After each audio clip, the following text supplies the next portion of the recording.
Hi hello welcome to Nivi kitchen. இன்றைக்கி நம்ம என்ன செய்ய போகிறோம்னா தக்காளி சாதம் எப்படி செய்யலாம்னு சொல்லிட்டு பார்க்கலாம் ஈஸியாக. அதுக்கு குக்கரில் எண்ணெய் ஊற்றிக்கலாம். எண்ணெய் ஊற்றின பின்னாடி கொஞ்சம் நெய் வேணும்னா ஊற்றிக்கலாம். அதுக்கப்புறமா வெங்காயம் அறுத்து வச்சுருந்தா அது போட்டுக்கலாம்.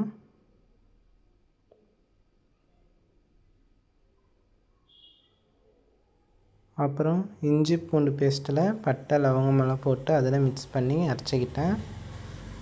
இதில் போட்டு மிக்ஸ் பண்ணி வதக்கிக்கலாம். அதுக்கப்புறமா ஒரு பிரியாணி இலை போட்டுக்கலாம்.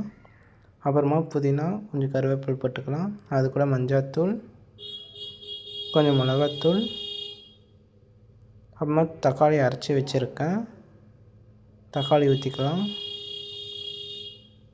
அப்புறமா நல்லா மிக்ஸ் பண்ணிக்கலாம். கொஞ்சம் உப்பு போட்டுக்கலாம். உப்பு போட்டு கொஞ்சம் மிக்ஸ் பண்ணிடலாம். நல்லா கிளறி விட்டுக்கலாம்.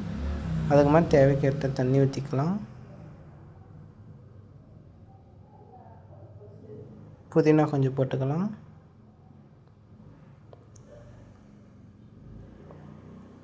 அப்புறமா தண்ணி கொச்ச உடனே அரிசி போட்டுக்கலாம்.